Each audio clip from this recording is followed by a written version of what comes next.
merging biology with technology has gained so much steam that unless we change the way we think, by the year 2030, there will be no pure humans. We're about to give our humanness away forever. There was a discovery made in Qumran called the Dead Sea Scrolls. We are part of an ancient battle between the sons of darkness and the sons of light. We humans are the prize. We have access to a force that no other form of life has access to. We must awaken the truth of our humanness to triumph in that battle. What does that mean?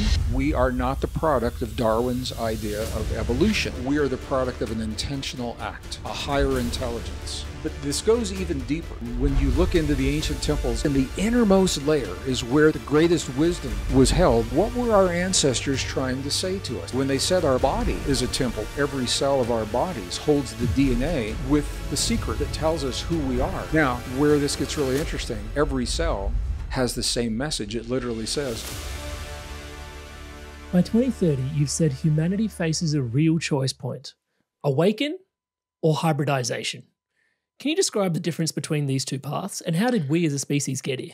Yeah, well, that's two questions that you just asked. The 2030 date comes from a number of different places. Author, inventor, one of the lead engineers at Google AI, Ray Kurzweil, released a book earlier this year. We're speaking in 2024, late 24.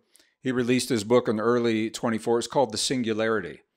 And it is a book from an engineering perspective, from his perspective as a futurist, about where we are going with technology, where we're going with AI. When you mention this from my perspective, I am talking about this from the transhuman perspective. And then I know many of our guests are familiar with the term, but maybe some are not completely sure what it means. The word trans simply means beyond. So trans anything, it means beyond. So transhuman means more than human. And what Ray Kurzweil is saying is that the momentum that is merging biology with technology in general, and that is merging human biology with technology specifically, that momentum has gained so much steam that unless we reel it in, unless we change the way we're thinking, unless we have regulations, by the year 2030, there will be no pure humans on the planet any longer. When you talk to someone in the grocery store or in the market or on the street, you'll be speaking to a human that in some way, in some degree, and we'll talk about what this means, but to some degree, they are a hybrid form of life because they have allowed or accepted or had imposed upon them technology into their bodies in some way. That technology can range from computer chips in the brain that allow us to communicate with our devices with no wires, no cables. It's like a Bluetooth-like technology. That technology was recently approved in the United States by the FDA, Food and Drug Administration. So that opened the door to, in America, to this advancement. Could be sensors in the body. We already, in the medical community, we have nanobots, tiny robots about the size, smaller than a grain of rice, that can be injected into the bloodstream. And the nanobots are actually almost micro nanobots that move through the bloodstream and transmit information, biometrics, outside of the body. We already have those. Could be sensors under the skin. It could be chemicals in the blood to mimic a human immune system. It could be an RFID chip. And there are nations now that are outpacing America. I'm coming to you today from our studio. This is just outside of Santa Fe, New Mexico, here in the U.S. There are some nations that are outpacing America in terms of the blending of this technology with humans. Sweden is one of those, where the RFID chips are being encouraged in the civilian population, sometimes through corporations, sometimes for medical reasons. But on that RFID chip is all the information that is needed. So, for example, the corporations put the security cards in the wrist. And so somebody comes to work and they push their wrist up against the, against the chip reader. There was an article that came out recently. There was and this is extreme. I'm not aware of many of these, but there was a guy that had 15 RFID chips implanted into his body. And his take was, he said he's never felt freer. He said because when he leaves the house, he doesn't need a wallet, doesn't need a credit card, doesn't need cash, doesn't need his company ID, doesn't need a driver's license, because it's all embedded into his body. So what Ray Kurzweil is saying is, unless something changes by the year 2030, we will be, well, I'm going to back up a half a step. At the 2022 World Economic Forum meeting, WEF, one of the keynote speakers, Yuval Harari, and I know many of our community are familiar with his work. He was saying that unless we change the way we think, we most probably are the last generation of what he called pure humans to walk this earth. Ray Kurzweil then takes this to the next step that supports the theme of his book. His book is called The Singularity. In physics, in astrophysics, a singularity describes a time in our ancient past, before the Big Bang, when all matter was connected. And then it began, through this primal release of energy, it began to separate, and it began to expand. The universe began to expand. The time everything was connected was called the singularity. He uses that term to describe where we're going with technology, when everything on the face of the earth will be represented digitally, and it will be run and administered and regulated through a massive AI system. So everything, all the forests will be digitized, all the animals in the forest, all of the sea life, every human, what we eat, what we consume, the nutrients that we take, where we travel, what we purchase, how often we purchase, all will be part of this internet of all things called the singularity. And he says that will be in our lifetimes. It will be by the year 2045. So I'm answering, that's a long answer to your short question. I have a new book that is coming out in January, and it is called Pure Human. And it is my pushback on everything that we've just said. And I want, if somebody's just tuning into this podcast, I want to be really clear. I'm describing where we're headed. I am certainly not in favor of where we're headed. And as a matter of fact, there's something even more at stake here, Amrit, and that is our very humanness is on the line. And many people don't even know what it fully means to be human. Our science is only beginning to understand that we're about to give our humanness away forever before we even know what that means. And the reason I say that is because once we accept the technology into our bodies, this is really interesting. It's not like a little dial, where you can say, well, let's try a computer chip in the brain and chemicals in the blood for the immune system. Let's do that for a year. And if it doesn't work, well, we'll just undo it. It doesn't work that way, because the way the human body works, the way biology works, when new circumstances are introduced into a biological system, this is the beauty of biology, is that system will morph and adapt to that new whatever it is, if it's a new chemical in the blood or if it's a chip in the brain. And the body will morph and adapt, and in that adaptation, we are no longer like we used to be. We can't go back. There are cells in the body that stop working because the body believes that there's no demand for that function because the chemical or the chip or the AI is doing that function for them. So this is how you lose a species. And the Ray Kurzweil, when he writes about this, he's a really interesting guy. He was asked in an interview, what does this mean for society? And his answer surprised me, because he said, I don't know. He said, I'm an engineer. I'm a tech guy. Go ask a social engineer what it means for society. I'm just telling you where the technology is going and what's possible. We have the ability to do this. And unless somebody reels it in, this is where we're going. I don't know what it means for society. That was essentially, I'm paraphrasing, but that was essentially his answer. So there are a lot of implications to everything that we're saying. But that is the answer to the question. 2030 is the first benchmark. And let me talk to you a little bit about where that number comes from. It comes from a number of different places. We just mentioned the World Economic Forum, WEF. If there are viewers who are not familiar, they are a private organization that began in 1971, primarily business people, CEOs of corporations, and now it has grown to industry leaders, political leaders, heads of state, some heads of state.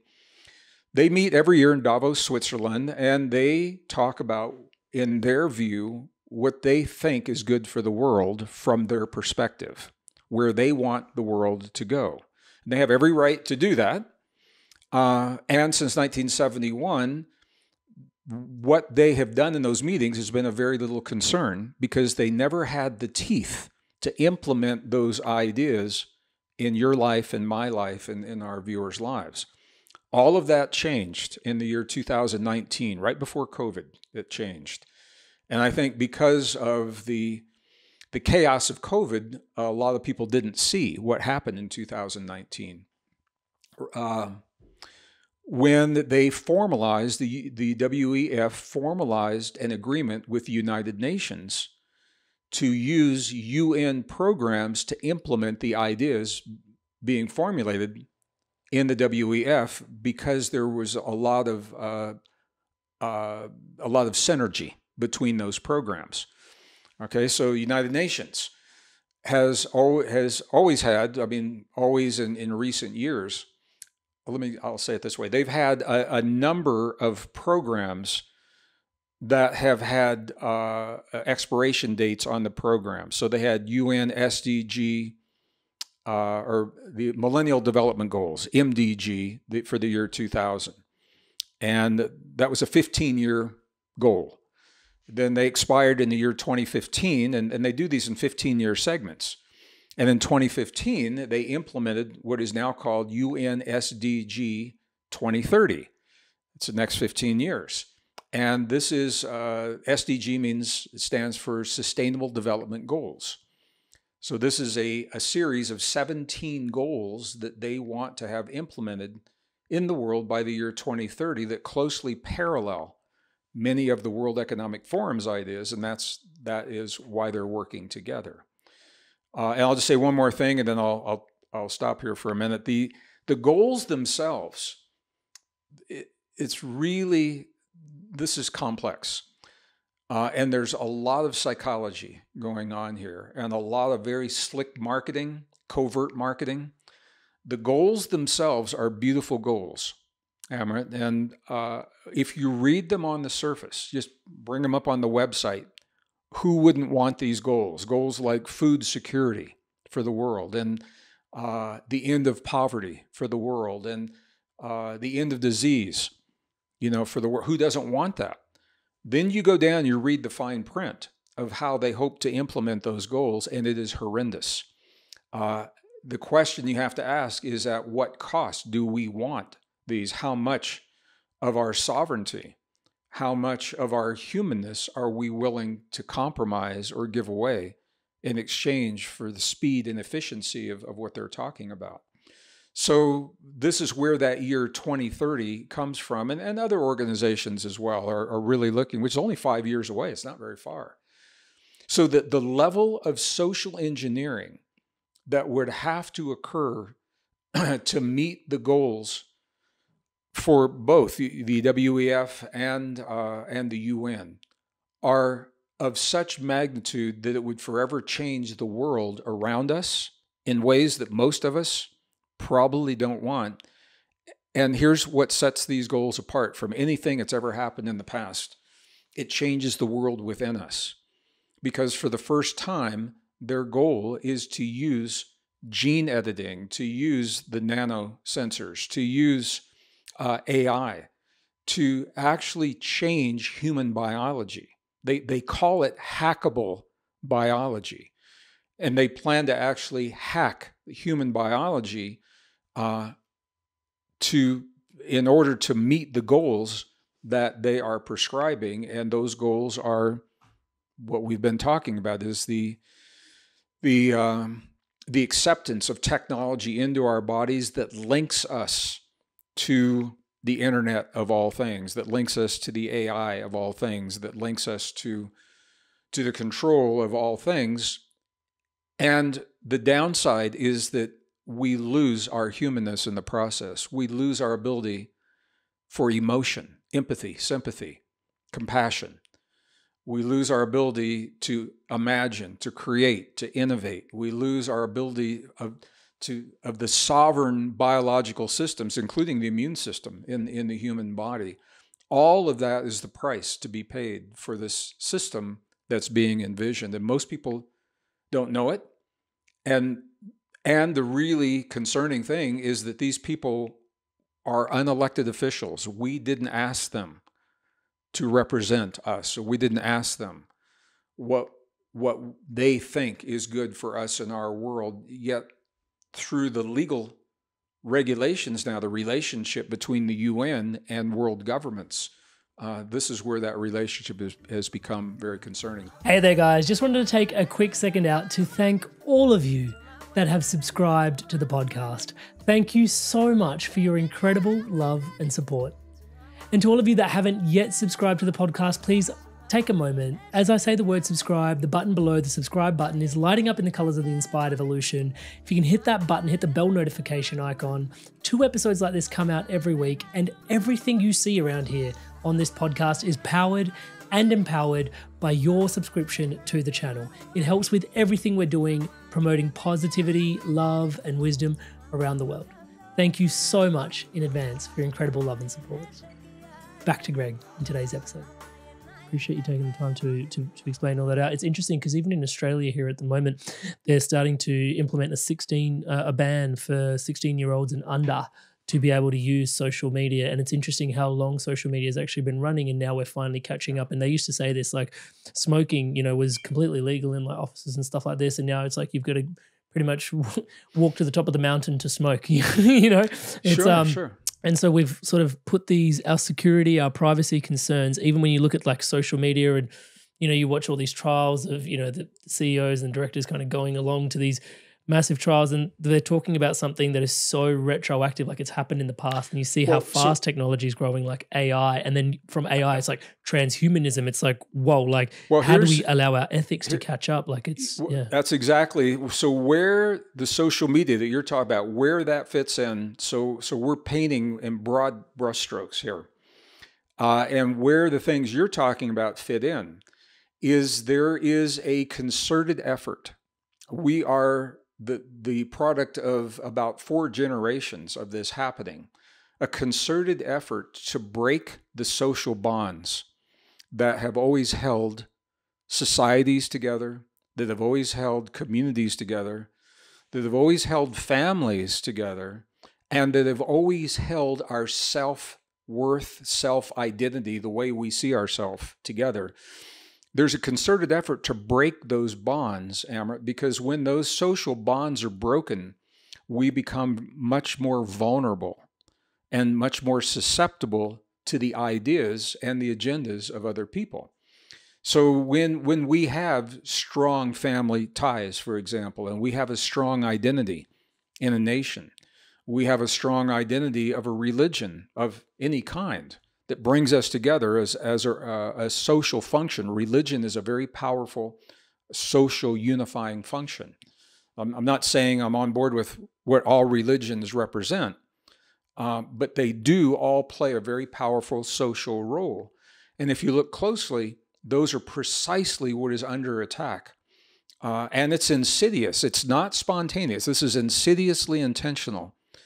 So it really began to take shape right around the year 2011 to 2014. We had, and many of our viewers remember this, we had the Occupy movement. So it was about the 1% and the 99% the disparity in wealth, the rich against the poor. So here's the insidious part. That is a real problem. It is a real issue, and we need to talk about it in a kind way to solve the problems, to bring us together in a more unified fashion. But that's not what happened. What happened was that very real problem was weaponized to turn us against one another, to turn neighbor against, I saw it in my neighborhoods, to turn neighbor against neighbor, friend against friend. But it didn't stop there, because then we saw the Me Too movement, which is a very real problem. And it's way overdue talking about the Me Too movement and the sexualization of women in our society. We could have had that conversation in a kind and productive way that outed what has been hidden for so long and brought us together in a really, really, even a stronger society. But that's not what happened. It was weaponized to divide men and women. And you see the pattern now. It goes on and on. We've done the rich against the poor, men against the women, blacks against whites, Christians against Muslims, Jews against Muslims. Now it's adult against children. It's genders against genders. It's now breaking down the very identity of the way we think of ourselves and who we believe we are. All these are real problems, but they've been weaponized as diversions and distractions from something even deeper that's going on. I want to talk about that. But this is where the social media that you're talking about, this is where this comes in.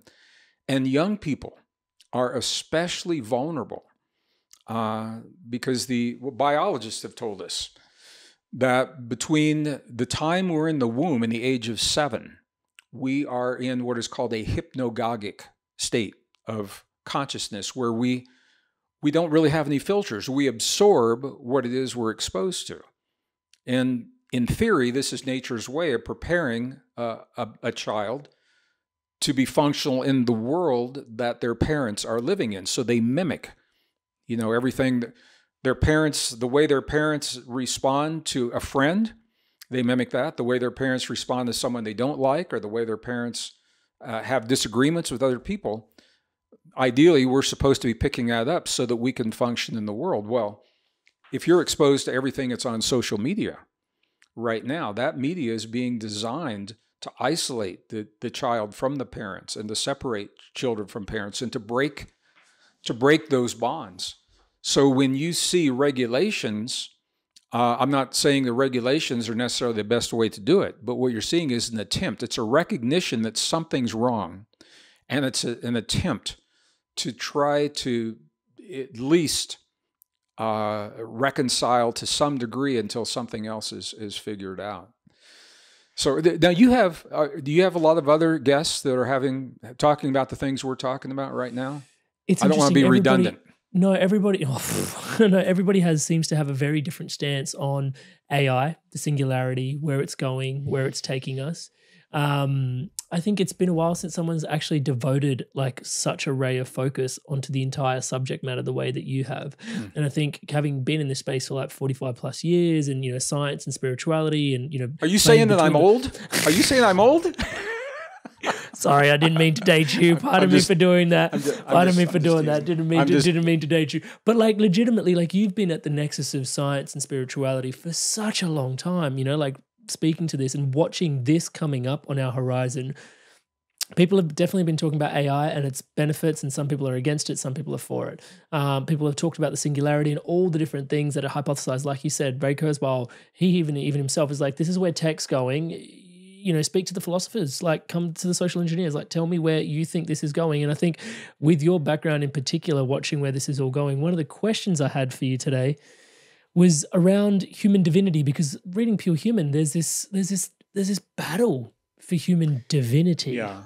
This is where I wanted to go. We've just covered a lot of ground, and what we've done, and I'm not saying it's wrong, but what we've done is we jumped into the obvious expressions of these things that are playing out in our lives. And it's very easy to get bogged down. You get caught up in the minutia of AI or the minutia of social media, and that's in the weeds and the details. Yeah, and we are, and I think it's good to do that. I'm a systems thinker. I'm a scientist. I'm a systems thinker. I'm trained as a systems thinker, and I had to do this for myself. So, with your permission, Amrit, I'd like to take us on a little journey. Oh, it'd be our honor, please, Greg. So let's, because I'm going to start at a much higher level to give a context and a structure to everything that we're talking about. Then we can go wherever we want to go. And I'm going to do this from the perspective. I'm an earth scientist by degree. I have a strong background, math, physics, computer science. I'm an amateur archaeologist. I didn't finish my degree, but I went on a lot of digs when I was in college. And archaeology has always fascinated me because I believe there's a continuity in the way that we live our lives in the world. Are these things old? Yes. Are they obsolete? Absolutely not. So with that in mind, I've spent a lot of time in the Holy Lands and studying the records in the Holy Lands. So let me just start. 1946, there was discovery made in Qumran in the Dead Sea area, and I know many of our viewers are familiar with this. The discovery was called the Dead Sea Scrolls. Now, what's interesting is that and you can't make this stuff up. I mean, this is how the universe works. There were a series of caves, 11 caves that were discovered in Qumran. And from those 11 caves, over 3,500 scrolls and fragments of scrolls were discovered. And people say, well, what's the big deal? The big deal is they were the oldest records of the Old Testament and the foundation of Islam, Christianity, and Judaism that have ever been found that were not edited. And they pushed the dates back 1,000 years. Mm-hmm. All of the texts that were found before that had all been subject to the edits that had happened over the centuries. So now here's the kicker. They were discovered in 1946. There was a legal battle, and the Vatican lobbied heavily to prevent the translations from being allowed into the public arena until the early 1990s. And you have to say, what could possibly be in a 2,500-year-old scroll that would warrant the legal battles and the jockeying and the power plays? What could possibly be in there that would influence our lives today? Yeah. The answer to that question is the structure for what you and I are talking about here. And here's the part you can't make up. It was in the first cave, in the first vase. These vases were about 2.5, 3 feet tall. They're not like little, they're big.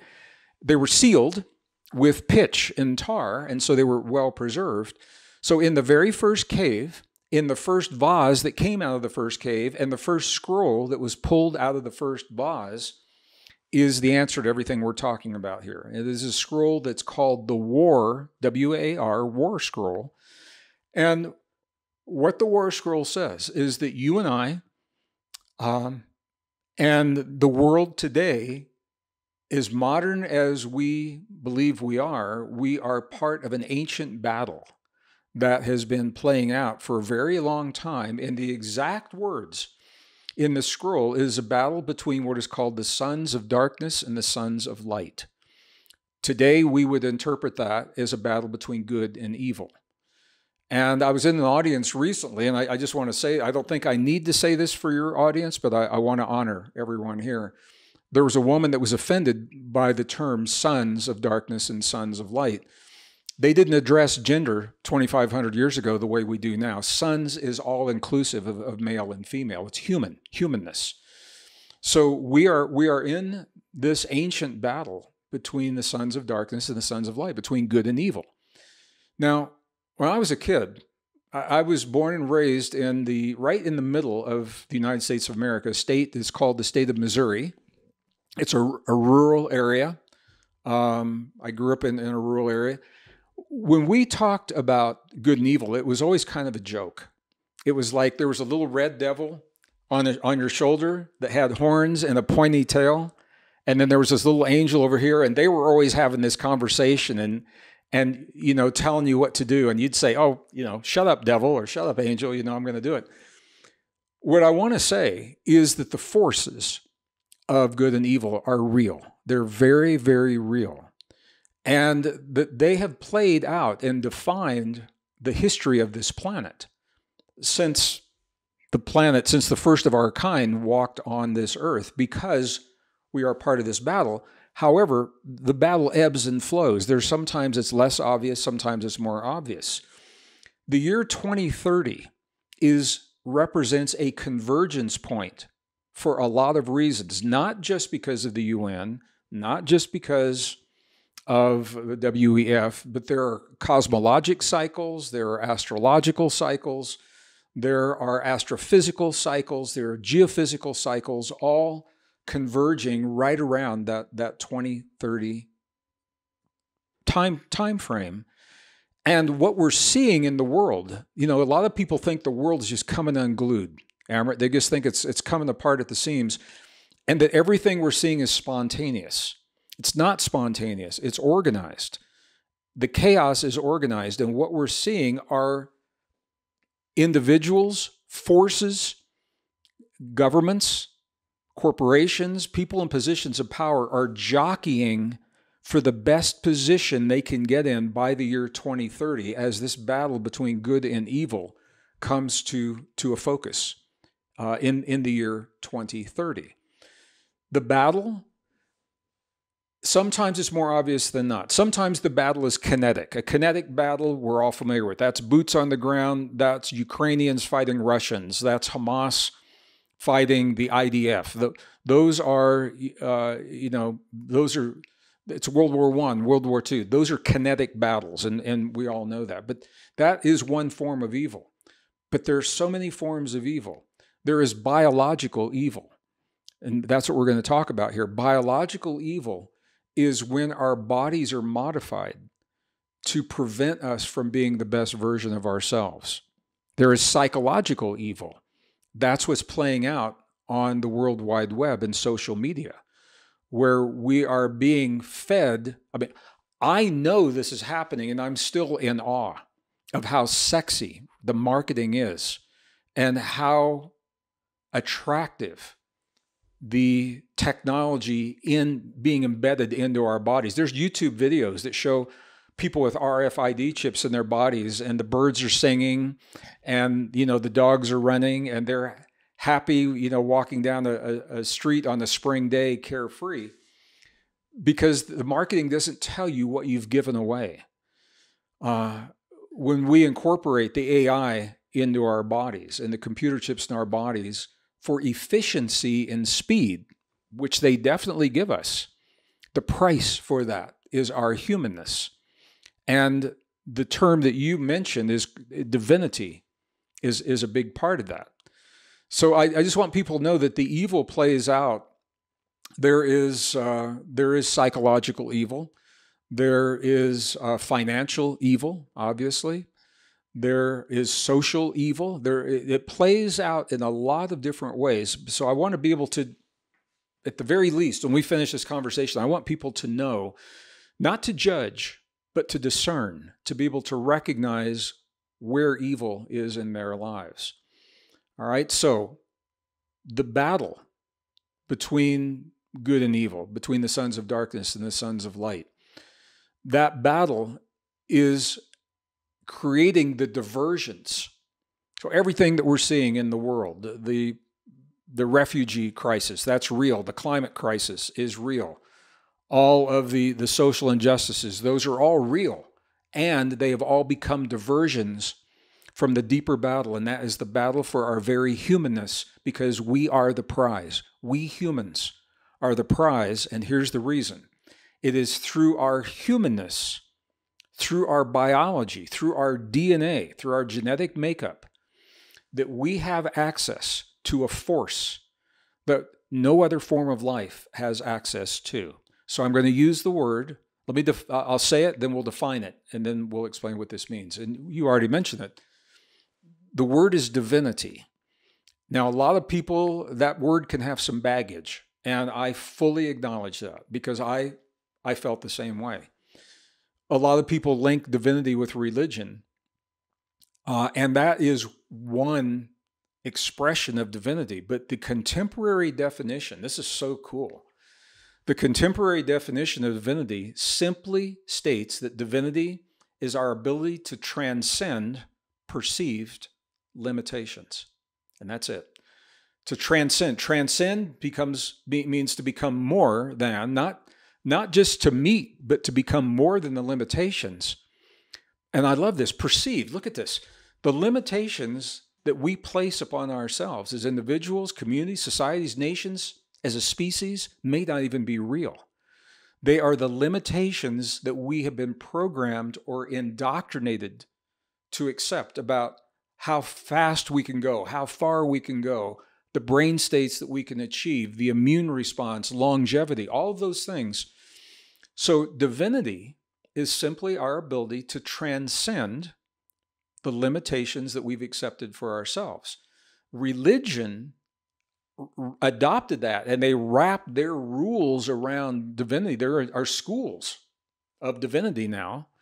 What I'm saying is that's not what this is about. This is about our humanness and the ultimate potential of what it means to be human. So the battle between good and evil is actually a battle for our humanness, because it's through our bodies that we access our divinity. Anything, and here's the definition, anything that shields us or veils our divinity, anything that stands between us, prevents us from accessing the deep truth of what it means to be human, is evil. All right?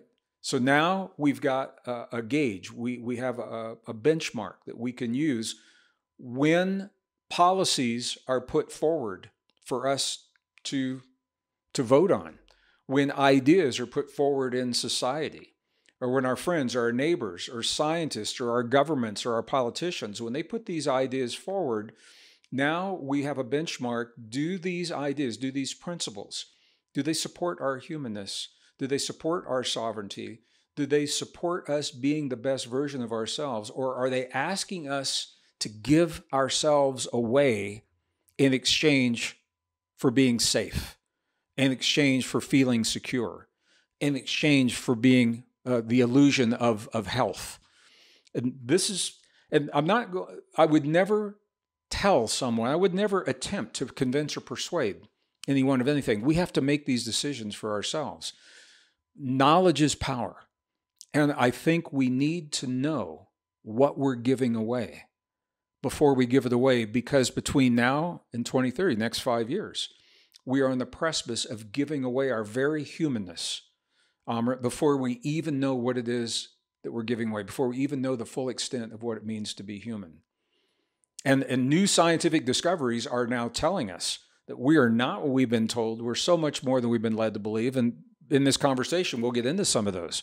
But we, as a society, nobody's telling us how rare and precious and sacred our humanness is. Just the opposite. Our kids are being told that we are a flawed species, weak, vulnerable, broken, and we need something outside of ourselves to be the best version of ourselves, and that technology is that something. So the young people are especially vulnerable to the things that we're talking about now. Hi there, guys. I wanted to take a quick moment just to introduce you to my one-to-one coaching. It's something that I deeply love doing. As you can tell, conscious conversation is such a massive part of my life. And having one-to-one, deep, meaningful conversations with people where I get to show up as your brother or as the coach or as your mentor has been such a gift for me personally, and a gift for lots of the people that I have supported on the journey of living a more spiritually empowered, spiritually powered, spiritually aligned life. You don't have to take my word for it. Here's some examples of people all around the world that have experienced profound transformations through this coaching experience. Amrit is a fantastic coach. In a few sessions, he got to a depth that I'd only experienced before working with certain medicines. And he's gone through a lot of the struggles that you're probably facing, and Amrit's been a really strong, supportive figure in my journey. in control of myself. I'm kinder to myself. I actually have that vision and a purpose. I do feel like I'm a better version of myself already. Amazing energy. He was easy to talk to, which made me easy to trust him. Working with Amrit at 9 o'clock on a Saturday morning, and really I was bouncing out of bed. Whenever I get off the calls with Amrit, best money we've ever spent. I would not recommend him because I don't want everyone to know about him and then I won't be able to book him. If he gets too busy, I won't get my turn. I would say absolutely. There's no way you can work with Amrit for a period of time without being transformed. So if you're considering him as a coach, do not hesitate because you won't be disappointed. Alrighty, so hopefully that's inspiring your evolution onwards and upwards. And if you are so inspired to evolve, you can book in a one-to-one call with me directly at www.amrit.coach/life. And guys, if I can say so myself, I do think this is something quite special. Most people that I see building things online don't really work with people this deeply, this intimately, one-on-one as things start to grow, just because it is so time intensive. And yet I'm so deeply passionate about the transformation that comes from one-to-one coaching that just isn't available anywhere else. It would be my absolute honor and a pleasure to support your spiritual awakening, your spiritual path, your spiritual unfoldment. It is my life's work. I look forward to seeing you in the call. Back to today's podcast. You found that DNA carries the message of God, the eternal, within the body. How did you uncover this, and what did it reveal about our origins and our potential? Okay, so now we're going to go on a separate yet related tangent, and I think this is an important piece of the conversation, Amrit, because we are so conditioned to believe that we are flawed, broken, weak, vulnerable as individuals and as a species. We need reasons to think of ourselves differently. So a little background, I am a degreed geologist. That's my first degree, but the universe put me in just the right place. When I was a geologist, it was back in the 1970s. And it happened to be the time that computers were becoming accessible to businesses. Before that, they'd always been like in research institutions, and they filled up a whole room. I mean, even in the 70s, your computer was along the whole wall of a room with big, they were called mag tapes at the time, and you see them in the old movies. And I was fascinated by the computers, and I happened to have, it came easy for me. The programming came easy. And so I developed a strong repertoire of computer languages, and those carried me through the rest of my corporate career. I ended up more focused on the computer side than on the earth sciences side. And it was during the 1980s, during the Cold War years, that I found myself my title was Senior Computer Systems Designer for a company at that time. It was called Martin Marietta Data Systems. That company now is Lockheed Martin. They were bought out by Lockheed. And it was during the Cold War years. My expertise was something called pattern recognition. So it was building the software that could find patterns. At that time, we were using satellite images to look at former Soviet Union. And from those satellite images, the pattern recognition would tell where the missiles were stored in the forest, or how much the wheat crop of Russia was going to be in a given year, because that affected policies and it affected finance and things like that. So pattern recognition software, well, you can't make this stuff up either. It was during the same time that for the first time with these computers, we were able to just begin looking at the human genome and as computer images. Before that, and you don't think about this, before that, it was a concept. The idea of a genome was a concept, and DNA, we had pictures to represent it, but we didn't have computer graphics and the whole genome. So I'm saying this because the first time I saw a genome on a computer screen, I realized that it was not random. There were patterns in the genome, and the evidence strongly suggests that we are not the product of Darwin's idea of evolution. Now, I have to make another segue here. As a geologist, I believe in evolution. Evolution is a fact. I saw evolution when I did my field work, insects, animals, plants, primates to some degree. But here's the thing, evolution breaks down when it comes to humans 200,000 years ago. Something happened to us that gave us the mutations of chromosome number 2, chromosome number 7. Chromosome number 7 gives us our ability for complex speech and singing. No other form of life can do the way we do. And chromosome 2 is actually the product of 2 pre-existing chromosomes fused in a way that can never happen in nature. And then after the fusion happened, there were genes that were added to stabilize it, and genes that were taken away, and genes that were silenced. It all happened at the same time. It didn't happen slowly, gradually over a long period of time. Chromosome 2 is what gives us our neocortex. That's the big part of our brain that sets us apart. That's where our empathy, sympathy, emotion, compassion, self-regulation come from. This is where our imagination and our creativity, this is where all of this comes from. So these are important mutations. We wouldn't be here without these mutations. They are not the product of natural processes. And as a scientist, so when I deviate from the science, I'll tell you it's my opinion. As a scientist, what I have to say is these are not natural processes. There has been some form of intervention is the only thing that can account for what we are. Now, who or what that is, science can't say right now.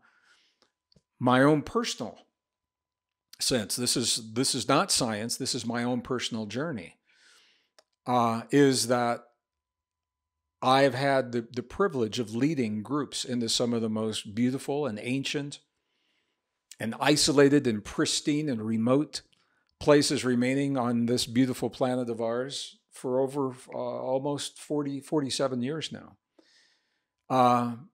Into the Andes of southern Peru and the jungles of the Yucatan and the high plateau of Tibet with the monks and the nuns, and Nepal and India, and all through the desert Southwest, and the Bedouin in Africa, just amazing places. And every one of those cultures, Amrit, has a story about where we come from.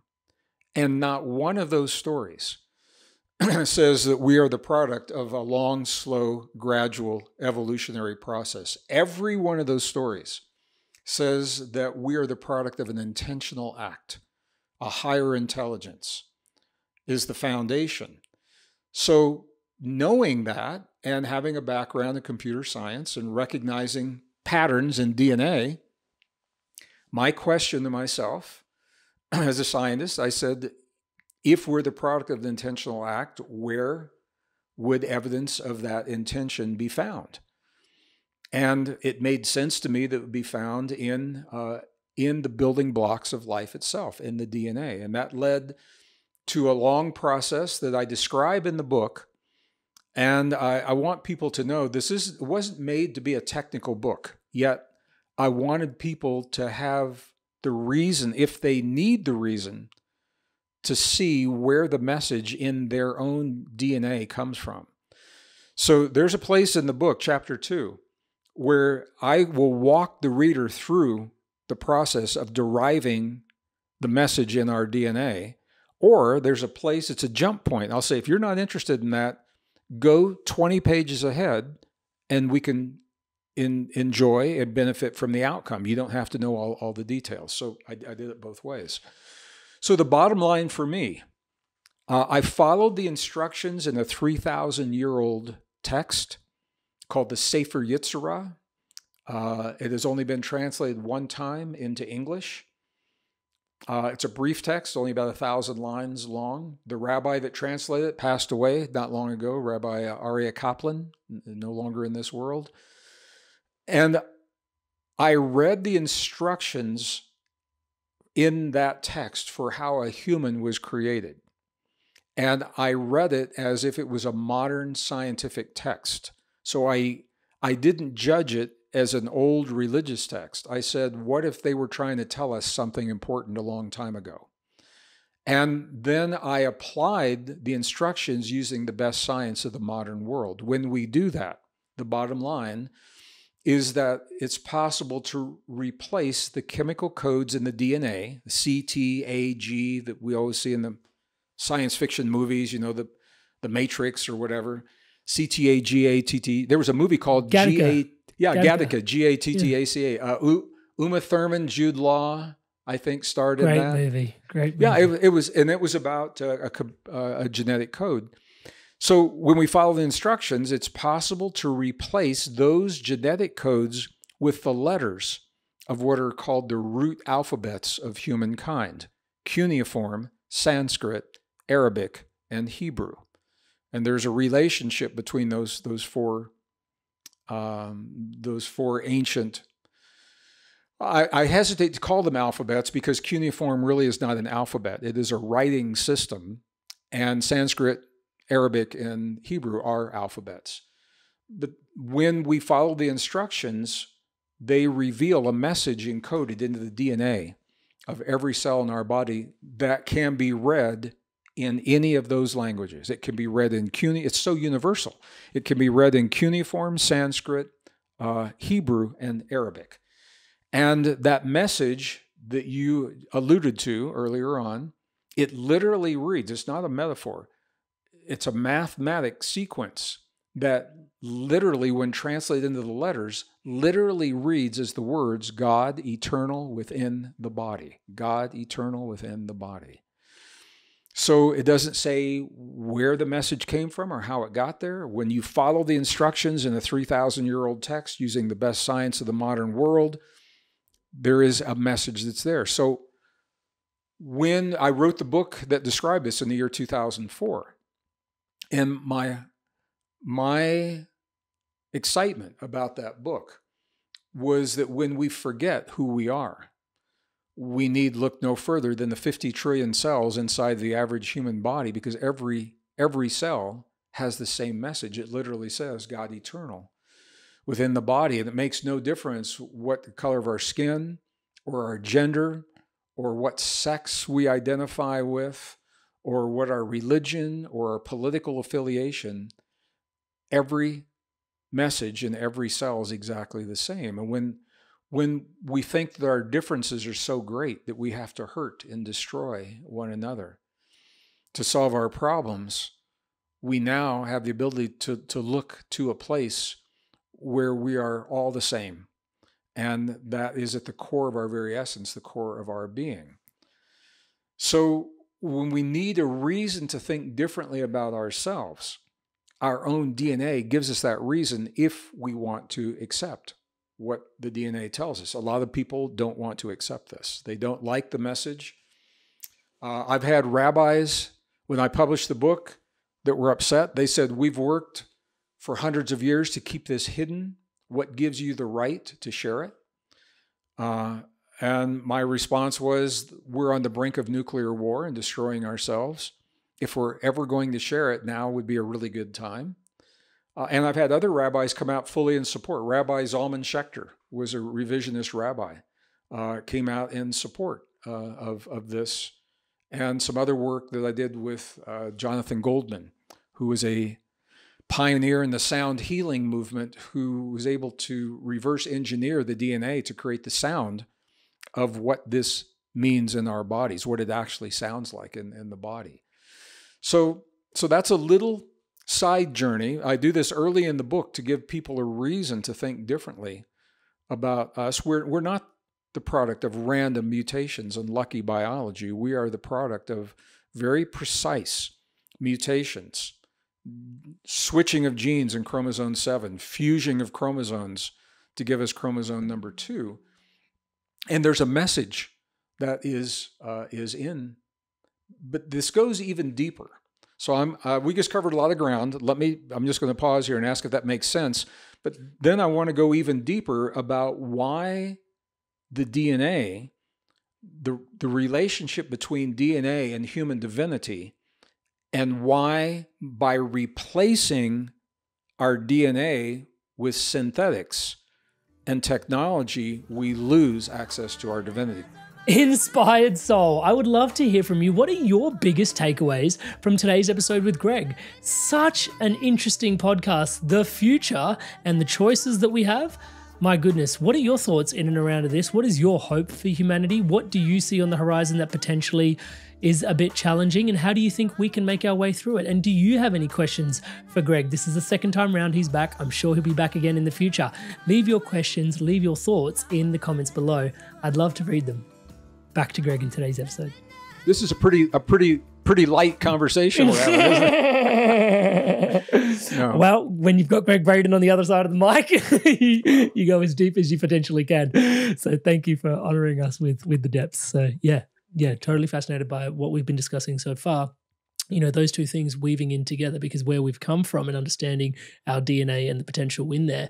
And then also, you know, what's coming with this transhumanism. Like, yeah, that's, and by what you've just shared also is whatever happened to our DNA, however long ago it happened, significantly long time ago, you know? And here we are at the precipice of making quite a seismic shift. Yeah, well, here's the beauty. Now that we have, I mean, the technology has advanced so quickly. I think a lot of our viewers probably are familiar with a movie called Jurassic Park. The first Jurassic Park, the good one, the really good one, I think was the very first one. Yeah. At the time that movie came out, Amrit, that was science fiction. And now there's a big part of that movie that is no longer science fiction. We now have the ability to pull the DNA from the bone marrow of fossilized remains of forms of life that we used to believe were our ancestors and other forms of life. So what that means is we can pull the DNA out of Neanderthal, for example, who we were led to believe we descended from. And now we can build their genome on a computer database, and now we can compare that genome to our genome.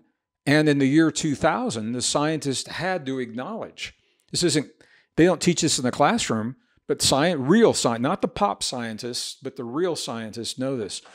What the DNA showed is that there's not enough relationship between us and them for us to have descended from Neanderthal. And as a matter of fact, it shows that we shared the earth with them. They say we probably had Neanderthal boyfriends and girlfriends. Some people today say they still do. I've had that. I've had that happen in the workshops. But my wife might say the same, actually. Well, and the reason they say that, and especially if you're from Northern Europe, is that when you do your ancestry, you know, your ancestral analysis, for example, a lot of people say, well, I've got Neanderthal DNA a little bit. And I say, yeah, I'm not surprised, because we interbred with them, which means we couldn't have descended from them. They shared the earth. And the same is true with other forms, Australopithecus and Lucy, the famous from Olduvai Gorge, and Louis Leakey and all of that. So what the forensic DNA now is showing us, and this is a mind blower, is that, first of all, we are called anatomically modern humans, represented by the acronym AMH, anatomically modern human, AMH. The first anatomically modern humans showed up 200,000 years BP, before present. And here's the kicker. We haven't changed. Where are the anatomically modern humans? They are the inhabitants of the earth today. We showed up 200,000 years ago with a genome that hasn't changed in that 200,000 years. What that means is that when the first of our kind, and by the way, scientists totally agree on the date. 200,000 years ago, they say the first humans showed up. The controversy is, where'd we come from? And the answer is, this is where science is stuck. And I began to lose credibility as a scientist when I began, obviously, talking about the things that we're talking about now. And that's okay. I don't need that credibility, because I'm not in academia. I'm not tenured. If we're ever going to make progress, and my hope in these conversations is that we develop not only a deeper appreciation for our humanness, but also a sense of pride for our humanness. I'm proud to be human. And when we start talking about the technology, I think our viewers understand even more about why that is. And when we have that appreciation and that pride, we are less likely to give it away, to give our humanness away so quickly to the technology. So what the science is showing us is, and this is where the science is stuck, what has been happening up until now is that there is a fight in the academic world to hang on to what's called the standard model. So the standard model of how the universe began, and the standard model with the Big Bang and all of that, and the standard model of how humans began. And what that does, what happens to the standard model, is all the new discoveries that we're constantly making, they take those and they try to force them into a pre-existing theory. Okay? In that case, for us, it's called the theory of evolution, Darwin's theory of evolution. Well, it's kind of like a square peg in a round hole. You know, if you push hard enough, that square peg will go into the round hole, but it's never a good fit because you're going to have empty spaces around the square because it's a circle that you just push it into. So that's what has been happening in the past. Now, the opportunity is, rather than taking that data and forcing it into a pre-existing story, what happens if we take the new discoveries and follow them to the story that they tell? And that's a very different way of thinking. And there's a new generation of scientists, younger, who are more willing to do that. And there's an older generation who are really stuck in their ways, who are dying off. I'm part of that generation. My friends, I'm 70, I turned 70 this year. I have friends and colleagues teaching in academia who are, now retiring. And I have this conversation. I say, why don't you share the new discoveries with your students? And they say, because it would invalidate my 45-year career. And I said, no, it would actually do the opposite. It would show the value of science. And what they say is, we're going to let the young professors, we're going to let the next generation professors deal with this mess, is what they say, because it is a very different way of thinking. And Amrit, I'm going to be just the very first to acknowledge everything we're saying. I totally acknowledge it's a way different way of thinking. And in my upbringing, in the Midwest of this big, beautiful country I live in, people didn't talk like this. And my scientific training was all about staying in the boxes. You have a box for chemistry, and you have a box for biology and geology and physics. And you can get really good at that box. But unless we cross those traditional boundaries, it's really hard to find meaning and application. And I had to go through a process myself. I had to break my conditioning, to break the God spell of the technology and the boxes, because nature doesn't know the difference between chemistry and biology and geology. It's just a world. And so it is a very different way of thinking, and I'm just acknowledging that as we go through this material. So the message in the DNA tells us that we are not what we've been told. We're not the product of a random process. And even if some people don't like that part of what we're doing, that's okay. Put it on the side, because now there's another perspective. The new discoveries of human potential, this is so fascinating, Amrit. They're not coming from biologists. And so the discoveries are not being published in biological textbooks. Scientists now, and a lot of medical professionals, are looking at the human body from the perspective of IT, information technology. And they're looking at the organs and the glands and the systems and the cells of the human body as components in an information technology system. And when they do that, that is blowing everybody away. This is where the new discoveries are coming from. So one of the first discoveries is that not only does the DNA hold a message, that's a little spiritual, that's a little, it's also, to get to that message, genetics, chemistry, linguistics, archaeology, and some spirituality goes in there. Okay, and that's not for everyone, but it's there. It's there. Now, in technical journals like IEEE and the Journal of Advanced Computing came out recently with a quote. Now, I don't have it in front of me. I'm going to paraphrase, but what they're saying is that DNA is literally a fractal antenna. Now, what that means, an antenna tunes into a signal. We all know that. A fractal antenna means that the DNA is tuning in to a broad array of a broad spectrum of information, many different signals from different places coming in simultaneously, is tuning into that information and then transducing the information into something meaningful in our bodies. That's a very different way of thinking about DNA. I just want to acknowledge how far we've come. In the late 1800s, early 1900s, yeah, scientists, biologists thought that cells were little sacs of salt water in the human body that had some things floating inside. All right, now, from an IT perspective, I'm going to run through a little list here. Scientists now know, first of all, every cell, the average human has about 50 trillion cells, as we mentioned, give or take. Every one of those cells is a gated circuit. All right, so our engineer friends out there know exactly what that means. And it's got an input, it's got an output. It has, within that circuit, we have the biological equivalent of transistors that massage information, resistors, capacitors, they're not hard transistors and resistors and capacitors because we're not hard technology. We're not computer chips and chemicals in the blood and RFID chips. We're more than that. We're soft technology.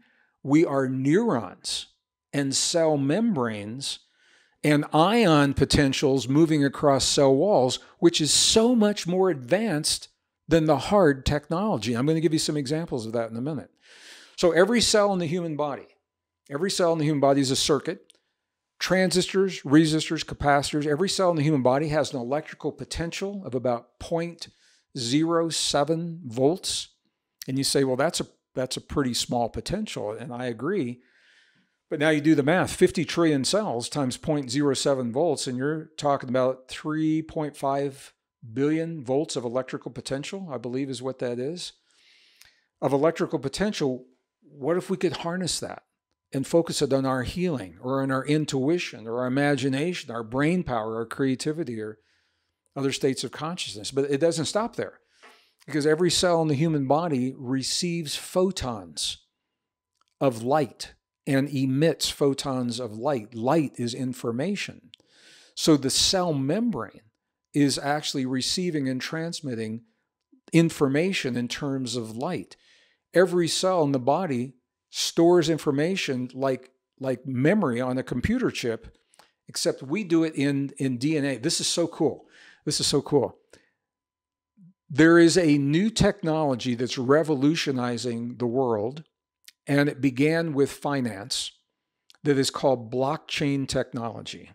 And if anyone's familiar with blockchain, they probably have heard it because of Bitcoin is a blockchain technology. It is the largest blockchain on the planet. Now, here is where this gets really interesting. The blockchain technology that we're using in finance, it is attractive because it is a secure network. It is a transparent network. Anybody can read anything on the blockchain if you know how to read the code. It's open source code. Anybody can read it. It is transparent, it is secure, and it's immutable because it's distributed. All right? Every one of the I don't even know how many nodes there are on the planet, have the same record of the information.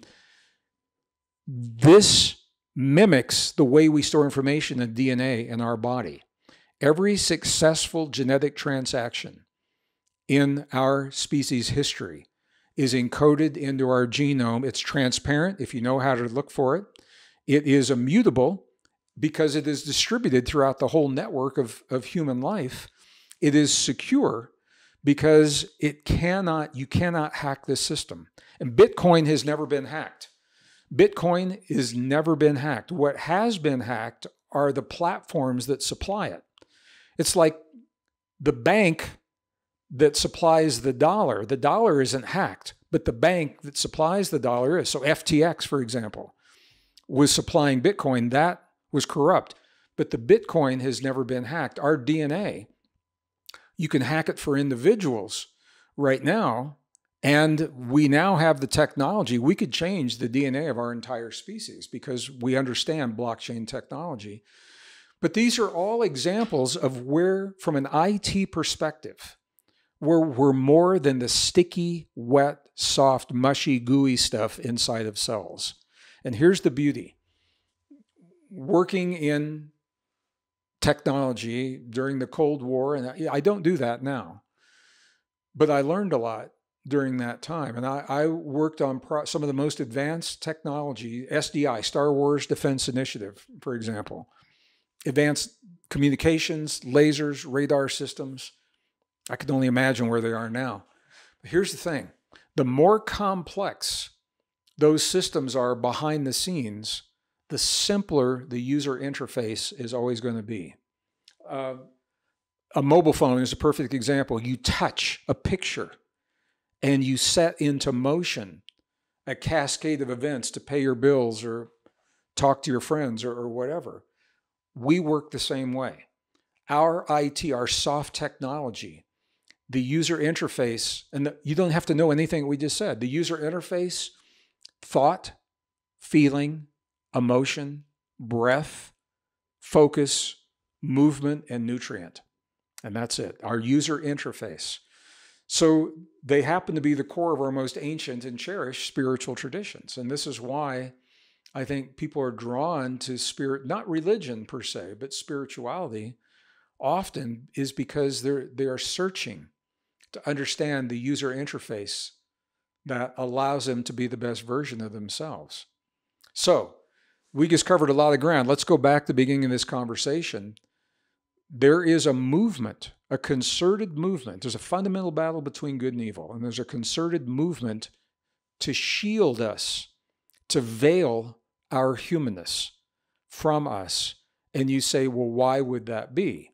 Now we're beginning to understand the answer, because if we don't have access to our soft technology, then we don't have access to our divinity. Examples of our divinity, our imagination is an expression of divinity. Creativity, innovation. Our healing is only possible through our divinity. Our love, visualization, our forgiveness, all of those things are functions of human divinity. You have to have the biology for those things to happen. When you veil that biology or you replace it with synthetics, with AI, with chemicals in the blood, with computer chips, sensors under the skin, you're still alive, but you have lost access to the essence of your humanness, your divinity.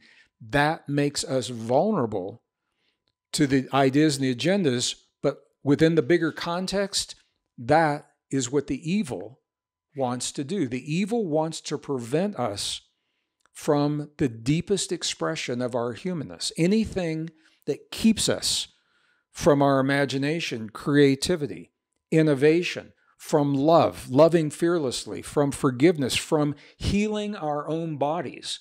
These are all expressions of evil. All right, so now you begin to see why the movement to replace us with all of the gadgets and the technology to make us into something that we're not. And that is ultimately what we're seeing unfold in the world around us. All the stuff we're seeing, this election we just went through in America, people were so wrapped up in, and it was important, it's an important election, but they were so wrapped up in the minutia.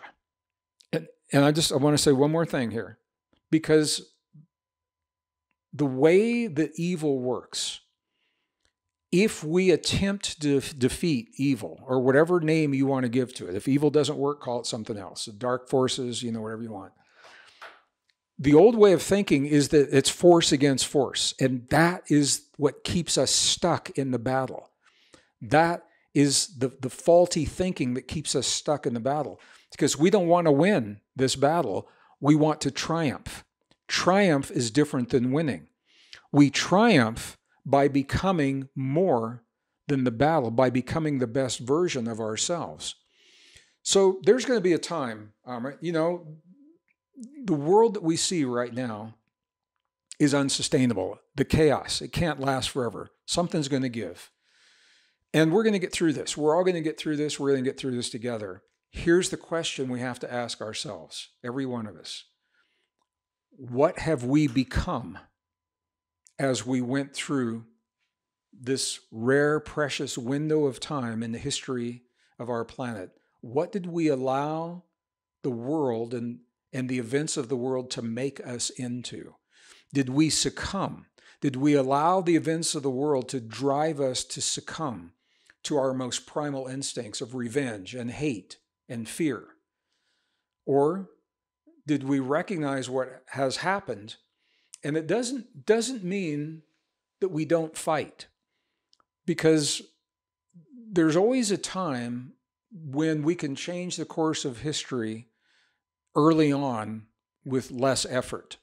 If you miss that time and the events unfold to such a degree, sometimes you do have to fight. And I think we're worth fighting for. I think our humanness is worth fighting for. I think our planet is worth fighting for. But here's the spiritual principle, and it's subtle and it's so powerful. Do we fight for our humanness from the love that we have of what we know is possible and how much we cherish our world and our families and our bodies and our humanness? Or do we fight from the hate of the enemy in front of us who wants to steal it from us? Do we fight from the anger and the hate and the fear and the revenge? That is a powerful difference. What motivates us to stand up for our humanness, because that determines what we become. So we're seeing this, I'm watching it right now. We just had an election in this big, beautiful country of ours. And people who are very close to me have allowed their hate for one man that was driven through the media and misinformation and disinformation to lead them into that hate. And I'm not saying he's necessarily a good man, but I'm saying they allowed themselves to be manipulated by things that were not true to drive them to become something that they would never be in a million years. They would never choose to be this, yet they succumb to this, and it's hurting them in their lives. It's hurting their families. It's hurting their friendships. It's hurting their marriages, and it's hurting their health. That is evil unfolding. That is a form of evil that has been used to reduce human emotion to its most primal instincts. And I say this because when we recognize it's happening, it doesn't change what happens. It changes how we respond. And this is where our emotional maturity and our spiritual maturity comes from. You say, I recognize that. And that looks like evil to me. That's something that I refuse to succumb. That I will not let that make me into something. I won't give my power to that to make me something that I don't want to be. And I think this is really where the spiritual evolution is coming from. This is how we triumph over the evil. So it doesn't have to be a big battle like Independence Day, for good and evil that you see in the theaters. But it's about what we become as individuals and what we become as families and communities. And I think this is an important message, Amrit. So I wanted to say that just to kind of have that whole little piece context together. And now, we can go wherever you want to go with this. Hi there, guys. I wanted to take a quick moment just to introduce you to my one-to-one coaching. It's something that I deeply love doing. As you can tell, conscious conversation is such a massive part of my life. And having one-to-one, deep, meaningful conversations with people where I get to show up as your brother or as the coach or as your mentor has been such a gift for me personally, and a gift for lots of the people that I have supported on the journey of living a more spiritually empowered, spiritually powered, spiritually aligned life. You don't have to take my word for it. Here's some examples of people all around the world that have experienced profound transformations through this coaching experience. Amrit is a fantastic coach. In a few sessions, he got to a depth that I'd only experienced before working with certain medicines. And He's gone through a lot of the struggles that you're probably facing, and Amrit's been a really strong, supportive figure in my journey. In control of myself. I'm kinder to myself. I actually have that vision and a purpose. I do feel like I'm a better version of myself already. Amazing energy. He was easy to talk to, which made me easy to trust him. Working with Amrit at 9 o'clock on a Saturday morning, and really I was bouncing out of bed. Whenever I get off the calls with Amrit, best money we've ever spent. I would not recommend him because I don't want everyone to know about him, and then I won't be able to book him. If he gets too busy, I won't get my turn. I would say absolutely. There's no way you can work with Amrit for a period of time without being transformed. So if you're considering him as a coach, do not hesitate, because you won't be disappointed.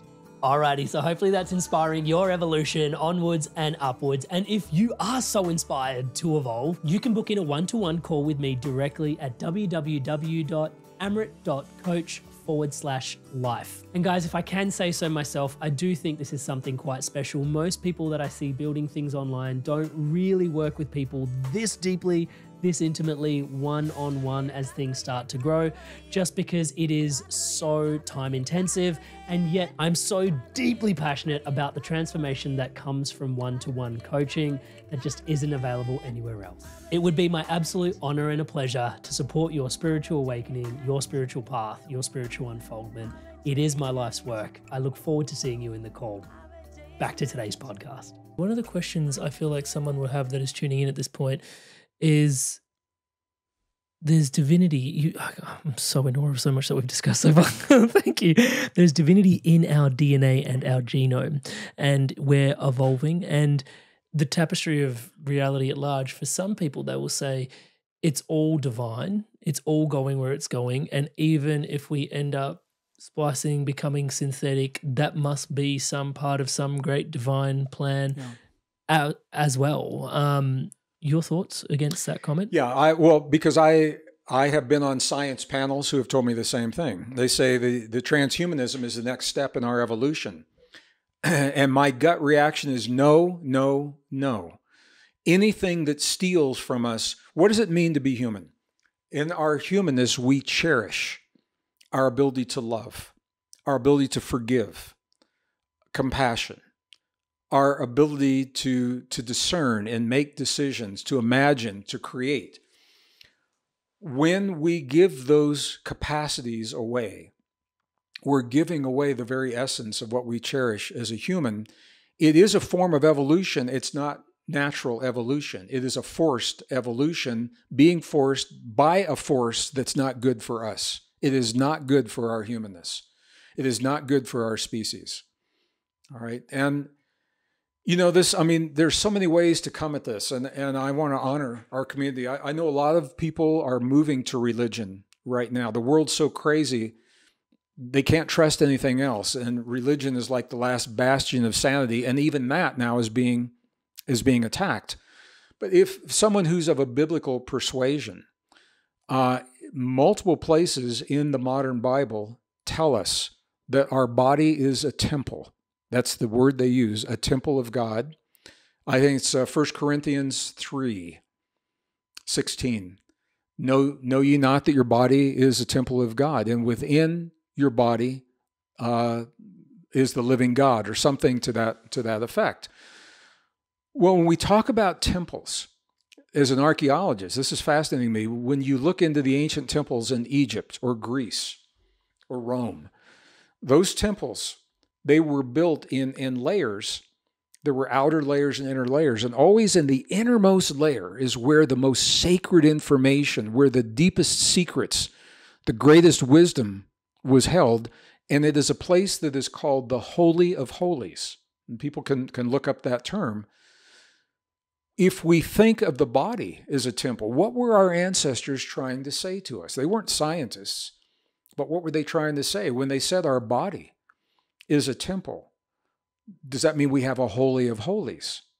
Well, we have not one, but we have 50 trillion Holy of Holies, because the nucleus of every cell of our bodies holds the DNA with the secret, with the wisdom, with the knowledge that tells us who we are. We are God eternal within the body. And that's another way of thinking about everything that we're talking about here. And the reason that this is important is because our young people have been taught from early on, and this is a couple of generations now, the human body is flawed, that we are a flawed form of life. Among our flaws, emotion, because it can cloud our logic and our decision-making. Love is considered to be a flaw. And the transhumanists say, we'll fix all that. We'll fix all that because we'll breed the emotion out of the human experience. We'll breed empathy and sympathy and compassion out of the human experience. I don't know about you. I don't know that I'd want to live in a world where we didn't have empathy and sympathy and compassion and forgiveness. I think it'd be a very sterile world. So our young people are being told that these are weaknesses and flaws. And because of that, they are given no reason to respect their bodies. They're given no reason to recognize just how rare a human really is, because we see them all around us locally. But in the overall scheme of things, there really aren't many of us around. And it wouldn't take much to wipe all of us out off the face of this planet when you think about it. So, but they're not being told how rare, how precious, how sacred our humanness is. And for that reason, they are given no reason not to destroy the body. So they don't have the filters for what they put into their bodies, what they place upon their bodies, what they do to their bodies, because they're told that technology is the savior, that we're going to replace our bodies with robotics, computer chips. Let me just say, may I, with your permission, can I tell you a little story about computer chips? Please. You know, this is a couple of them, actually. This is interesting. When I was in school back in 1950s, 1960s, 1970s, the thinking was that we come into this world with a fixed number of brain cells. And that was the leverage for every college student in every frat house. Was because every beer you're going to drink is going to destroy some of those brain cells. One more. And you only have a finite number to begin with. And many of our viewers, I know, remember that. Well, now the science tells us that's not true, that we're making new brain cells through a part of our brain, it's the hippocampus. We're making those brain cells up until the last breath that we take. If we're 120 years old, we're still making those new brain cells, but there's a catch. And the catch is this. Unless those new brain cells, when you create a new brain cell, if it is not engaged in a meaningful way within about 7 days, it will atrophy and die. All right? If you are putting computer chips into the brain and relying on AI visors and artificial intelligence to make your decisions, to write your music, to write the words to your music, the songs, to do your art, what is happening is, and there are a lot of studies that are showing just how far this goes, is the AI fast? Absolutely. Is it efficient? Absolutely. Is it precise? Absolutely. When the brain is not engaged, then those cells begin to atrophy. And pretty soon, we begin to atrophy parts of our experience that we value. I'm just going to give an example. There were this is AI visors. Virtual reality visors have been around long enough now. Psychologists are doing studies. There are young kids whose parents were using the AI visors to entertain the kids while the parents were, busy at work or busy in the home. So the kids, they eat breakfast in the morning, sit in the living room floor, they put on AI visor, and they're there, 3 hours, 4 hours. And they're seeing these images that they would never see in their backyard. And they're hearing sounds and vivid colors. But here's the thing, Amrit, it's all being done for them. All they are doing is watching. They're not imagining. They're not creating. It's like you and I, when we were kids. I mean, we used to do this. I have a younger brother.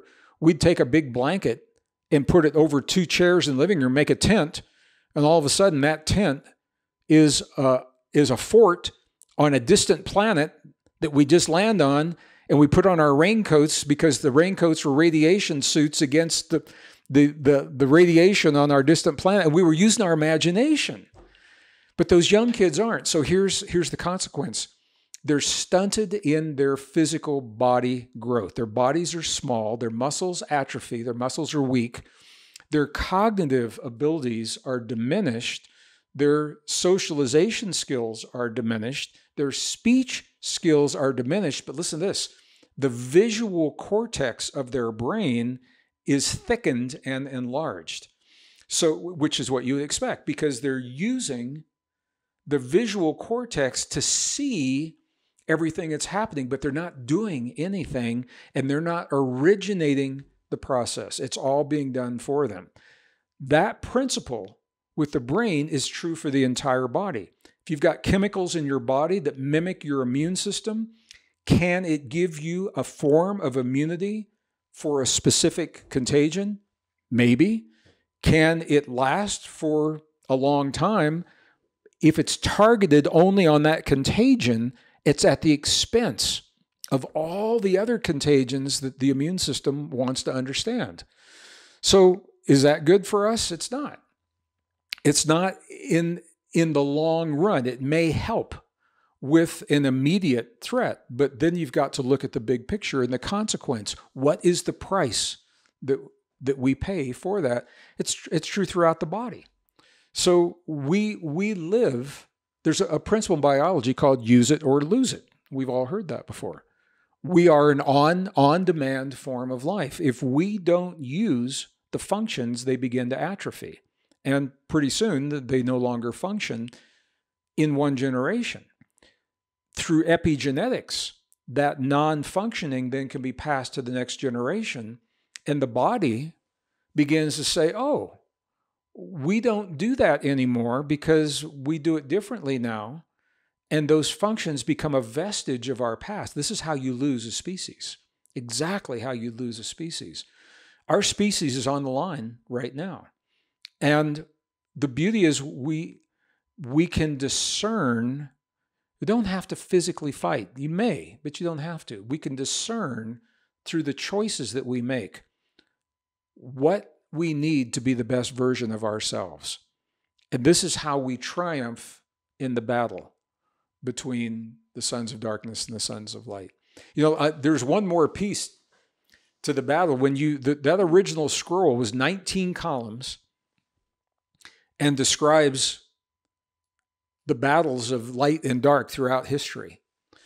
And it describes 7 battles. 6 will be won by the sons of darkness or dark or evil. 6 will be won by the sons of light or good. 3 will be won by the sons of darkness. 3 will be won by the sons of light, and that's only 6. The 7th battle, the good news is it is won by the light. It's won by good. It's won by the sons of light, but there's a catch to that. It is won through what the texts say is divine intervention and us awakening our own divinity. We must awaken the truth of our humanness to triumph in that battle. What does that mean? All it means, from my perspective, is living your best life. All it means is living what it means to be human. Imagine and create freely without fear. Communicate what you imagine. Communicate that with other people. And anything that denies you the ability to share your thoughts and ideas with another human is a form of evil. From this perspective, develop our ability to be the best version of ourselves, to love fearlessly, to forgive without expectation of what that's going to be, to innovate. All these are expressions of our divinity. So the scrolls say that by us becoming the truth of what we are, that we triumph in the battle. And that's a very different way of thinking, very different way of thinking. For those that are tuning in, this at this particular juncture, it's... Well, if somebody's tuning in now, they need to go back to the beginning, press rewind and go back to the beginning. Provide yourself a little bit of context. Yeah. Just so they don't think we're raving crazy people, okay? Well, we are, but what is it? Weird just means on your own authentic path or something like that. Well, you got to be a little crazy. You got to be a little crazy to live on this planet because no being that wasn't a little crazy could ever tolerate the hurt and the suffering that we see on this planet. You've got to be a little crazy to know that it's happening and still go on day to day. And it's not always easy. It's not always easy. And also embracing our uniqueness, embracing our hidden potential, embracing our fullest, because that's what you're inviting us to do at this point. Also has that connotations of like, I sometimes find myself saying this in my coaching, is like, embrace your crazy. Like there's a little bit of crazy left in all of us, but we're also being like sort of modeled into being these homogenous blobs to somewhat based on society's expectations. And there's an invitation there. It's like, find your authenticity a little bit. So yeah, my question was going to be, it's live your best life so that, unlock your highest potential. For those that want something a little bit more practical underneath that to sort of go, okay, where do I start, Greg? What do you say to those people? I think it begins with the very beginning of this conversation. You have to be willing to accept that you're not what you've been told and that you're much, much more than you've been led to believe. And that is a product of conditioning, of indoctrination. And I talk about this in the book, chapter 7. In a very real sense, it's akin to deprogramming from a cult. Because when someone has been in a cult, not occult, but someone has been in a cult organization, and they have been indoctrinated, the old-fashioned term is called brainwashed. They've been indoctrinated to accept to invalidate themselves and to accept themselves as frail, powerless, vulnerable, flawed, weak beings. You can't jump into what we have just said and have it be meaningful until you open the door to the possibility that you're more than you've been told. And I think most people, if they're honest with themselves, most people have always, at least when they were children, they had a sense, they were drawn to people with superpowers because those superpowers told them something about themselves. Some of the most popular movies today, Wonder Woman, the Avengers, all are examples of humans awakening dormant powers within themselves. And those are the films that are popular with young people. Then we are typically go through a period in our lives where we deny our humanness because we're busy making a living, developing a career, working up the corporate ladder, getting a PhD, whatever it is, having kids, putting food on the table. And so we kind of put it on the back burner for a while. And then there's a point in our lives, the kids are grown and we're saying, I feel kind of empty in my life. There's got to be something more. What is it? And we come back to what we felt as kids, that there's something missing. Something is missing in our story. And so I'm giving people the reasons to embrace the truth that there is something missing in our story. And now, with the willingness to embrace that, now we need to give ourselves the reasons to think differently. All you have to do is look at the stories, the amazing stories of amazing people. There's a story in the book about a family from Brisbane, from your backyard in Australia. It was a woman was married to a soldier in Afghanistan. He was stationed in Afghanistan, and his mother was also living, I think, in close proximity. And they both had a feeling that the mother, that her son, and the wife, that her husband, they both had a feeling that he was in trouble. And they contacted the authorities in Afghanistan. The commanding officer said, everything's fine. He's on routine patrol, no big deal. What they found in a phone call later that day is that his convoy had struck an IED, a roadside bomb. And the vehicle in front of him caught fire. He was blown off of his feet by the impact of the explosion, but he was conscious. He helped the people in front. He lived. And the whole point of the question was, or the story was, how did his wife know, and how did his mother know that something had happened before his own commanding officer even knew that something was going on, before they received the phone call? We all hear stories about this, and they're anecdotal stories. But the reality is there's a part of us that doesn't function on this three-dimensional linear plane. We are functioning in what's called the field that underlies the energy that underlies all existence that scientists now acknowledge. And in that field, everything is entangled. That means it's all connected. And when we acknowledge and embrace that connection, the kinds of things that we hear become less rare, they become commonplace. And we all have feelings, but we tend to discount feelings because society doesn't accept those feelings. Or the ability for spontaneous healings in our bodies, because we're using the parts of our brain like our mirror neurons. Mirror neurons were only discovered in 2004. That's not that long ago. And the thing about a mirror neuron, which happens to be in the part of the brain made possible by the fusion of the chromosomes we talked about earlier that didn't happen naturally.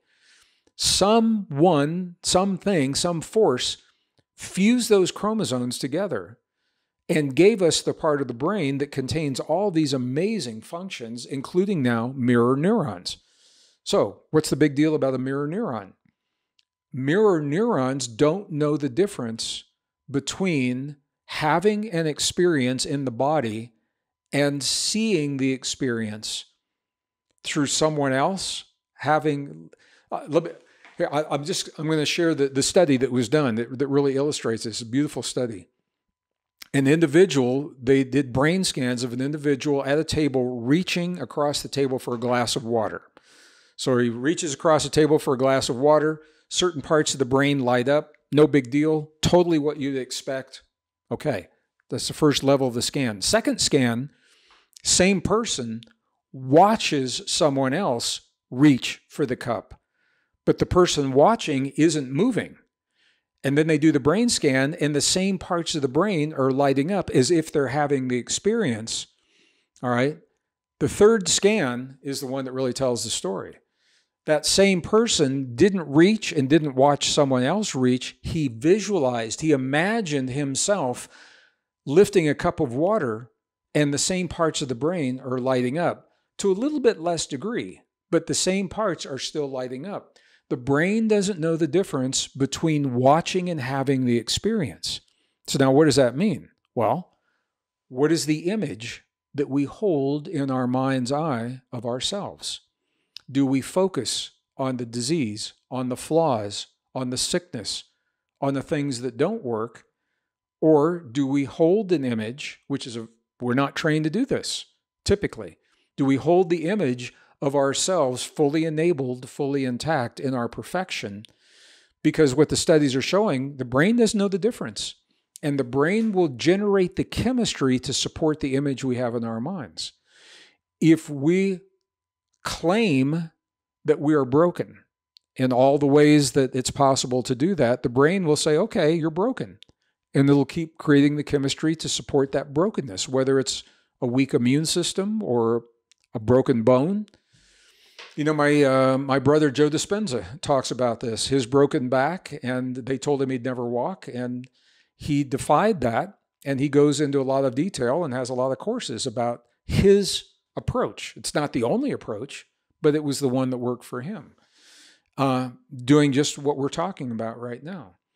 So the brain doesn't know the difference. And the question is what is the story that we tell ourselves about ourselves and believe? What story, consciously and subconsciously, what do we believe? And that goes back to what we said earlier. It's all about the programming. all about the indoctrination, all about the conditioning. So if we've been told that we have to have something outside of us, then we may be sick until we get that something outside of us. And just the reverse, the human body, the brain will create the chemistry that matches what we're holding in our bodies. And I tell stories in the book about people that have had those, spontaneous healings or miraculous healings. I know many of our viewers. Every time I do a program in an audience, a live audience, people come up to me, women with breast cancer that go through a process, and right before they undergo the mastectomy, they say, please do another x-ray or do another scan. And they do, and the tumor is gone. And the doctor says, well, I can't believe this. This is a miracle. And it's only a miracle until we understand the process. Then it's a technology. And we have the technology for healing, and that is a function of our divinity. Anything that stands between us and that ability steals from us the essence of our humanness. So. It seems like in today's conversation, there really is a choice that we're laden with. And I can't help but sort of see the conversation that we've had thus far, the allure of transhumanism almost being a symptom of, in some ways, humanity's loss of trust within its own innate abilities. Yes. And on the other hand, there's a question that's being begged to be asked. And, what does it look like if 50 years from now, humanity does collectively choose awakening over hybridization? What does that look like it's a good question. It's a good question. Obviously I don't have a crystal ball. I watch and study trends. I have all of my life, trends and cycles. Amrit, and I think we're at this very precarious time in our lives. What sets this apart from any other time in the past, we've always had the ability to change the world around us. Clear-cut forest, hunt bison to extinction, or dodos in your part of the world to extinction. But this is the first time we've had the ability to change the world within us in ways that are not reversible. And underlying that technology, we have the thinking that tells us it's the thing to do. The belief that we are a flawed species, the belief that we are a hackable technology. We've never had that before. So we're at this crossroads, and the momentum is so great, it can't last long. The decisions are being made. Actually, the policies are already being written and the laws are already enacted for some of the more subtle things that we're talking about. And the UN is really pushing these sustainable development goals through the year 2030. And you're seeing a lot of momentum around that. To answer your question, what I think we'll see is what we're seeing right now. We're seeing two parallel societies emerge. And it's not like they live in different parts of town. Sometimes they're under the same roof at the same dinner table. There's a segment of society that's all in on all the technology and everything. Every gadget that comes out, they need in their lives. Every gadget that they can put into their bodies, they're going to accept into their bodies because they're being indoctrinated to believe it's a good thing. So I want to be clear, these aren't bad people. They're people that have been misinformed, disinformation, misinformation, and conditioned to believe that they need something outside their body. So that segment of society. And there's another segment. I live in a rural area with my wife here in northern New Mexico. When I'm not traveling, the rare times that I get to go grocery shopping in my local market, I get to see my neighbors, and they're not having the conversation that you and I are having right now. A lot of them are just really, really, like, people call them salt of the earth people. They work really hard, working construction, agriculture, stay-at-home parents, raising kids, that's a full-time job. They don't have time for this conversation. But what they do know is the world is changing, and it's changing too fast. And it's changing in ways that are not healthy. And so when I talk to them at the market, what they say is we need to go back to the basics. And so they're pulling their kids out of public schools so they can teach them the values that are going to help them in life. And they're growing their own food, and they're making a lot of their own clothes. I mean, they've gone all the way this other direction. No televisions. A lot of them don't have computers. Completely the other way. What I think will happen is that we'll do what humans always do. We're going to check each other out. And we're going to look around and we're going to say, who's happier? Who has happier lives? Who's healthier? You know, how come your kids never get sick? How come you haven't been sick for 5 years? We're going to say, who's healthier? Whose lives are more fulfilled? And I think the answer to that question will be the benchmark that merges those two parallel societies into a common society. I don't think we'll ever relinquish the technology, and I don't think we need to, because it makes our lives easier. But I think we'll learn to have mostly the technology outside of our bodies, and we can accept it inside when it's necessary. And I'm glad that it's there. I mean, just an example. Computer chip in the brain, it's not good, bad, right, or wrong. It's how it's used.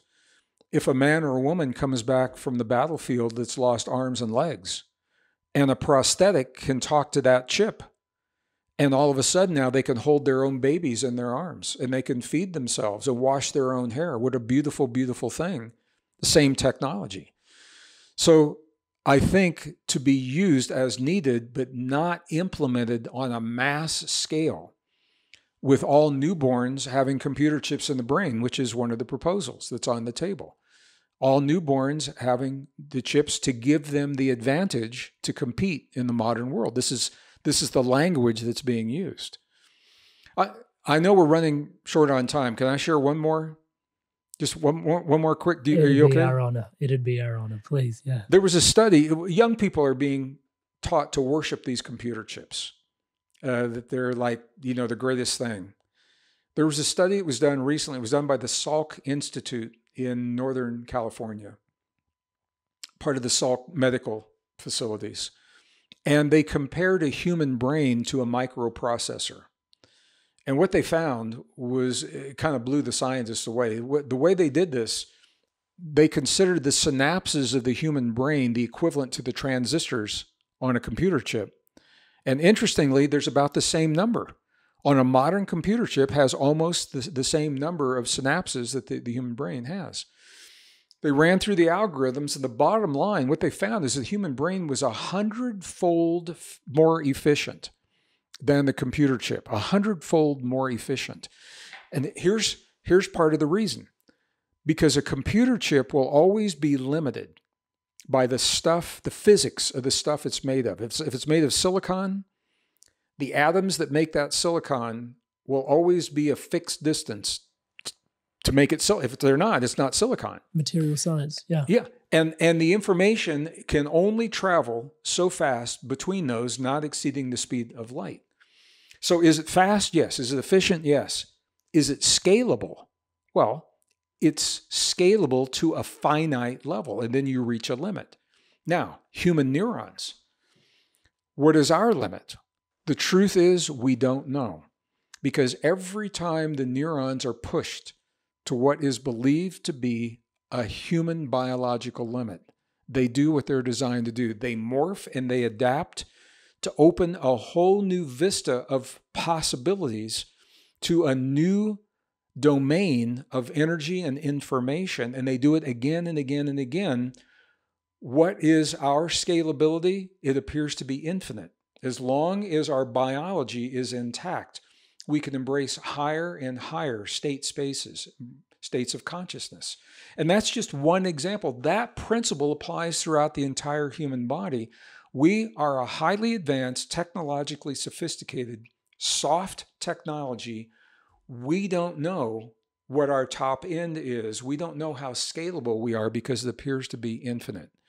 For that reason, when we begin to understand that, we feel less need to accept the external technology because we are the technology that we've been waiting for. We are the technology. So I'm going to close with this one statement. And I'm acknowledging we covered a lot of ground, a lot of different ideas that may work better for some, and some people just say, I don't believe any of that, and that's all fine. It all comes down to love.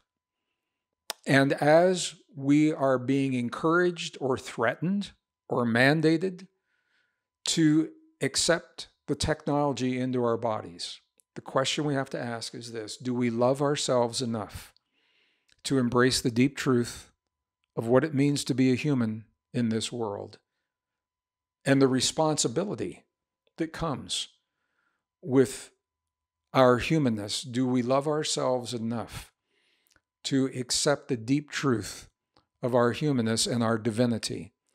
And the choices that we make are going to be the answer to that question. It's not a verbal answer. The choices we make are going to tell us how we really feel about those things. So that's, I think, the way I'd like to close our program tonight.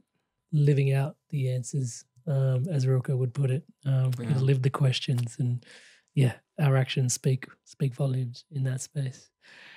Gregg. Man, wow. Thank you for today's conversation, the depths of sharing yourself so openly. This is, like you said, a highly nuanced topic of conversation. The love that you're espousing for humanity deep down within its divinity. And like you said, for some people they'll be challenged by what we've shared here today, but I think no one can really question your intentions from where you're coming from, for really connecting us to what's most important in life. And you haven't just been doing that today in today's conversation, which I am grateful for, but also, like I said, I've made the accident of dating you before. I won't do it again. I dated myself, so that's fine. But seriously, you've been doing this. This is your life's work, and conversations like this, and yourself consistently putting yourself on the frontier, on the cutting edge of what you believe is the most important conversation, the courage with which you continue to show up with, Gregg, is truly an inspiration for us all. So thank you for today's conversation, but also thank you so much for you, brother. Really, really appreciate you.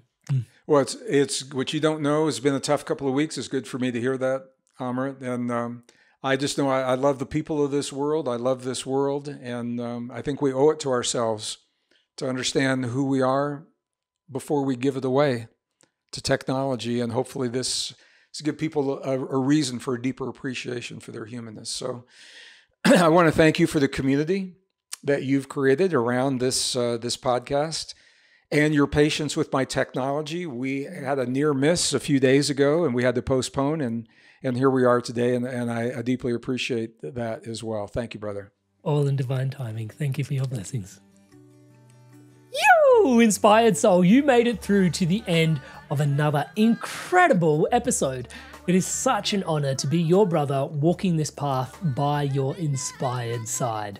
Now, if you loved this podcast, just quickly, in a couple of moments, I'm going to put on an episode on screen for you to dive in even deeper. We were talking about the DNA and unlocking things in there.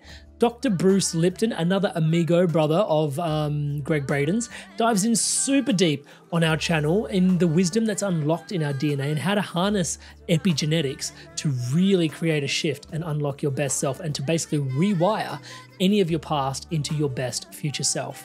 Now, just quickly before we get there, I want to take a moment to thank all of you that are subscribed to the channel. Thank you so much for your incredible love and support, and everything you see around here, like I like to say, is empowered and powered by your subscription to this channel. To all of you that haven't yet subscribed, lots of you are leaving those comments below, loving the videos, leaving a like. I really appreciate that. And please, if you can, take a moment, do hit subscribe to the channel. As I'm saying the word subscribe, the colors of the Inspired Evolution are lighting up around the button below. Hit that subscribe button, hit the bell notification icon. It helps with everything we're doing around here, championing love, positivity, and wisdom around the planet. Thank you so much in advance for your incredible love and support. On screen now to dive in deeper with Dr. Bruce Lipton, and also a previous episode that we had with Gregg Braden about his origin story and how he came to really understand the intersection of science and spirituality and why that was so important for him. And a third episode on screen now for you to take your pick, make your click, and I look forward to seeing you in the next one. Onwards, upwards, and inwards. See you there.